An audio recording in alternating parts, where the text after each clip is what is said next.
be. From there we go to one of the best matches on the show, Bret Hart going up against Roddy Piper. Bret Hart had lost the Intercontinental Championship to the Mountie after getting shocked with the shock stick. And then at the Royal Rumble, Roddy Piper ended up getting the win, fighting for the Hart family. Word came out that Piper actually was a distant relative of the Harts. And they did this whole thing basically talking about how Piper and Hart grew up together, even though it seems like Piper is at least 10 years older than Bret Hart is. And Bret Hart delivers a promo before the match saying that he's going to beat him, and Piper's right there with him.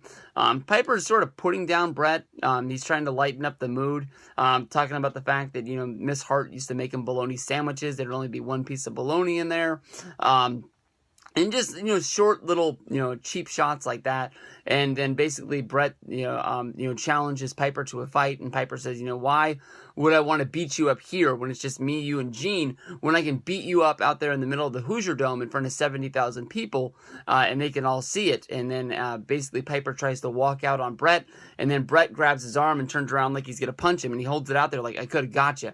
And that's when Piper pulls his hand out from behind the belt, and he had wrapped his belt around his fist, and he was like, no, I would have had you just don't know it. It's just sort of like the old dog with the new tricks. These guys go out there. The story of the night is that WWF had put a ban on blood. Bret Hart ended up bleeding anyways. And it's pretty obvious that he did it, but he always told Bret always told Vince that he did it the hard way. Bret ends up winning with a backslide, 1-2-3, ends up becoming the Intercontinental Champion. And I think he's one of the best Intercontinental Champions that the company's ever had.